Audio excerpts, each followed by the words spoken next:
Gonzaga Nation SI, the Gonzaga Nation Media Network. I'm one of your two hosts, Dan Dickau, alongside Adam Morrison. Continuing on Zoom, our schedules haven't aligned as well this year as they did a season ago, where we were in person much more. As you can see, I'm sitting in a empty gym right now here in San Diego State game later tonight. But Mo and I, our focus is always talking about what's at hand and what has just happened with the Gonzaga program. And I think when you look back at last week, I think it was an opportunity for growth. They go on the road, they beat USF and Santa Clara. Adam and I are here to break down both games. Mo, first off, I guess, how was your weekend?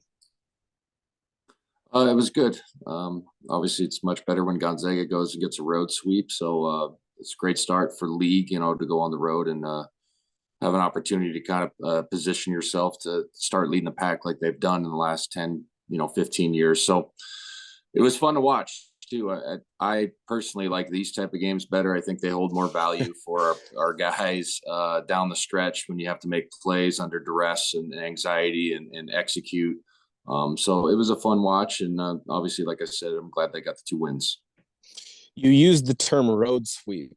And when I was growing up in high school, and you and I will talk about high school rivalries later in this episode, but in high school, you always went on the road talking about just get a win, right?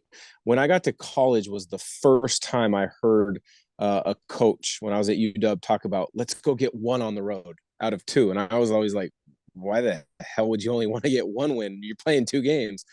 And then you get to the NBA and it's like, say you're on a 5-game road trip. They're like, hey, if we can get two of these games on the road, it was a good trip. What the heck is that mentality all about? Can you share us a little bit more about your thoughts on going on the road and then just how difficult that USF Santa Clara road sweep was? Well, I think, last 5, 6 years, we've had some really tough games at San Francisco. And I know people would look back and be like, well, we've won them all, but there's been some 7-point victories, 5-point victories, with teams that we're, multiple NBA guys, absolutely loaded, probably huge favorites on the line. So it's just a tough place to play. The style that Kyle Smith, started with them, and then Todd Golden, now the new coach, new staff running the same stuff, dribble, drive, weave, using their bigs inside. It's always given us problems. And then for some reason, it's hats off to their staff. They always scout us really good when we play them there. Like they always take away our best guy. They did that to Drew Timme in the San Francisco game. He was 3 of 16, but they just did a good job of eliminating his easy basket. So I knew going into the game, and this is not just conjecture and me trying to make myself sound good, that it was going to be a tough one. It was a desperate team that started 0-2 in league, came off of a 30-point blowout of a ranked team in Arizona State. So they were feeling good about themselves. Then they lose the first two games in conference, played extremely desperate. And I was proud of our guys, getting a win and finding a way to get a win, especially when Drew played bad. We've talked about that this season. What happens when Drew doesn't play great? And we kind of saw it. We saw guys step up. Julian had a nice game with 15, and then Rasheer Bolton had 21 and that huge putback. So I think those type of games hold a lot of value for your club down the road.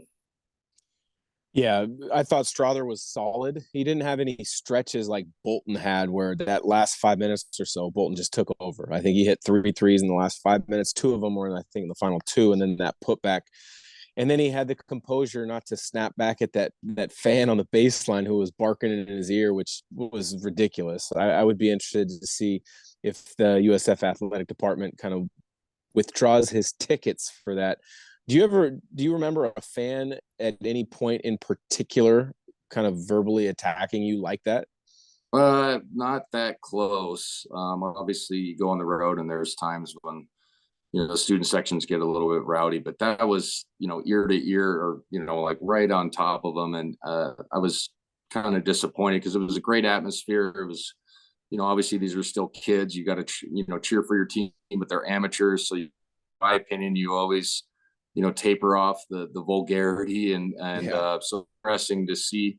But again, it's fun to go play on the road. We've always talked about it, how it's it's fun for your club to be able to sneak one out, the war mentality or whatever they want to use, or the bunker mentality. So I was just happy for our guys to have a game where, like I said, Drew doesn't play well because of scouting. I thought they scouted him really well, and then we find a way to win.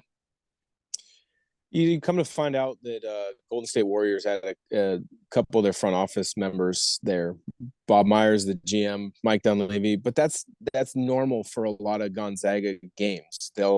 They play road games against the big teams in the PK 85 and some of these other one-off events. There's NBA scouts there all the time.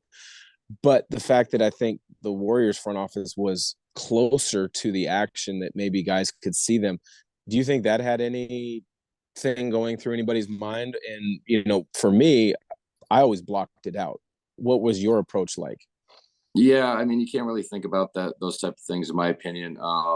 Maybe it caused our guys to play a little bit tight, but also, if you want to get to that next level, you're gonna have to play, under anxiety and all that stuff. So yeah, I'm not really sure, to be honest. Yeah, it's that being said, Gonzaga gutted out a win, which I've said from the start, and you've said similar things there. This team is a work in progress. They're going to have to figure out how to win different games. They're going to have to win pretty games. They're going to have to win ugly games. They're going to have to win games on the defensive and the offensive end, and they're doing all that. And I think it's going to pay off in March and hopefully April. But they had to do something similar the second game of the road trip against Santa Clara. Santa Clara jumped out to a double-digit lead as well early in the first half.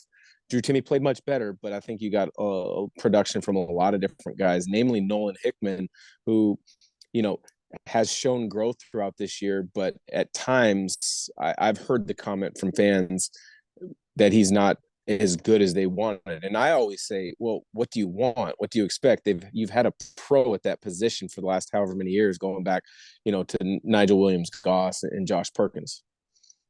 Yeah, I mean, if you look at numbers compared to Nemhard's, and I'm not saying that he's better than Andrew, but Andrew just got a guaranteed deal as a second-round pick, probably 10+ years in the league, and an excellent backup point guard, and I mean that in the nicest way. Great position to be in the NBA. You can earn a lot of money and play for a lot of years. His numbers are similar to what Andrews were last year, which is funny. 2-to-1 assist to turnover ratio. Maybe the field goal percentage is not as quite as high as Andrews, but there's games where he's scoring like Andrew was doing. He's flattening the defense. At the start of the season, the turnover issue was a real problem, but like I said, he's got it all the way back to the 2-to-1 assist to turnover ratio.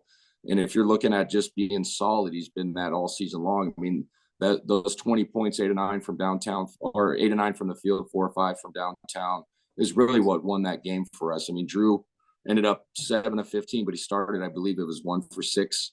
Nolan did an excellent job of just slowing everybody down, continuing to saw wood, continuing to trust the game plan, and made big time plays. There hasn't been a game this year, honestly, where I've sat there and go, man, if we had a different point guard, it would be a lot better. That's not even close to the case. Quick, he makes the right decision. He makes the right reads. At that position with Drew being inside, you could probably attest to this as a point guard.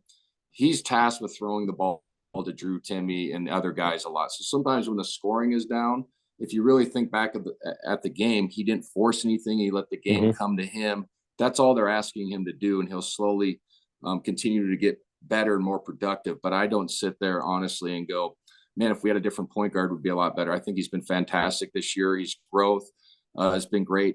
And this is kind of his freshman year. Yes, he played last year, but did he play meaningful minutes? He played 8 minutes a game, right? So to me, this is kind of his opportunity to continue to grow. Like I said, start of the year a little bit shaky on the turnover front. He's figured that out, and I think he's been fantastic in that Santa Clara game. He showed his offensive ability from 8 for 9 from the field, and like I said, those 4 or 5 and that big 3 at the end of the game has really solidified it. Yeah, that big 3 showed a lot of poise, a lot of confidence in yourself, because I was calling the game across the way, and I saw Coach Few when they coming out of the timeout, and from the second the ball was inbound on the sideline, there was confusion from Strother, from Timme, and other guys about what they were going to run or what Coach Few had drawn up in the timeout. And so that makes you think back, okay, for a point guard, you recognize quickly your team is out of sorts. They didn't take the message from the timeout out onto the floor. You have to make a play with the ball in your hands, and he stepped up and made a big three. And so I agree. I think he's had a really good year. I think he's shown a ton of improvement. He will continue to improve. But it leads me to the question I have, like with your team and my team. We knew who was getting the last shot. You had the ball in your hands, or I had the ball in my hands. This team, because Drew Timme is a post player, a lot of times it's a little different. Many times you don't have the timing or the spacing to get into an action to get him the ball. Who would you go to on a consistent basis with this team? I just going off what you said, you're absolutely right. Sometimes it's harder to get the ball to a post. Obviously, they confront in those type of situations. But I think, you saw the San Francisco game. They threw it to Drew Timme. He's going to make something happen, whether it be a double team or foul pressure towards the rim. I know he's not a great free throw shooter, but I think you have to run some sort of, screen across action to get him a look, to give him an angle. But he's also good at catching that three and then bouncing down to his spot. So I think going to him is the right move.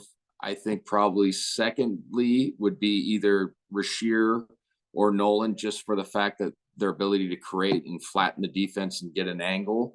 Obviously, Julian can shoot the ball, but I'm talking if you really have to break a defense down, use your speed or quickness. So it'd probably be Drew and then one of the two guards that I just mentioned.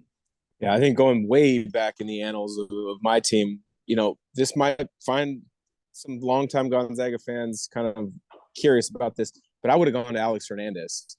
He had a unbelievable knack for getting his shot off in tight spaces. And you know how it is when a guy's got a huge butt and he can just bump you and spin off you. That was Alex Hernandez to a T. He could spin off you, find a little angle and a crack to get the ball up. So that's my scouting report on my group with Alex getting that nod. Scouting reports are a little different, high school to college. You and I were both last Friday night at a high school game, a rivalry game in Spokane, Meade versus Mount Spokane. Your daughter goes to Meade. My son goes to Mount Spokane. Luckily, they're both able to play varsity at a young age. But we don't need to get into the scouting reports on them, but give us a scouting report on what a high school rivalry is like and what it was like for you. They're obviously fun. I mean, during my time in the GSL, we had, I think in the 3 years I played varsity, I think there was 8 or 9 Division I players. So it was probably when the league was at its best. And I'm not just saying that because it was, the glory days or whatever, but it was a really good league. So there was, rivalries that were built in, obviously with your school district. And then we created some just throughout playing through the years. And those are special times. Those are when you get to play with your, lifelong friends that probably don't play at the next level. And it's still big for me, but it's big for them too, because that was their last opportunity to play competitive basketball. So those atmospheres are fun. They do a good job of getting the students involved, and the spirit is usually pretty good. You know what I mean? The parents are pretty good about just cheering for your team. It's not, it's one of those rivalries that's positive. Both teams want to win, but you don't walk out of there feeling like, you hate the other side or they're, vulgar or anything like that. You kind of get that in some AU and high school circles. You can attest to that. So lots of fun to sit there on the sideline. Took me back. Obviously, we were Mount Spokane came into Meade School District 2 years before I started, so it was a new rivalry, and it was cool to see both our kids out there, just hooping in front of a big crowd. Yeah, the big crowd was awesome. I know my son, that's the biggest crowd he had ever played in front of, and I'm sure it was the same with your daughter, because both games were packed. My high school rivals, I went to Prairie High School in Vancouver. Our rivals were Battleground High School. So that's the high school where Caden Perry, who's currently on the team, is from. But Richie Fromm, one of the all-time greats from Gonzaga, was at Battleground. He was a year ahead of me. So it was a rivalry where we played against them. I remember my first start as a freshman in high school was at the end of the year against Battleground. And that was maybe as nervous as I've ever been. Packed house as a young kid, going up against, a rival opponent. It was a great time. So good stuff, Mo. We will be back shortly to record an episode where we preview the BYU road game oddly enough, 3 road games to start league, and then the UP home game. So, Adam, we'll check you out again in just a minute. All right, thanks.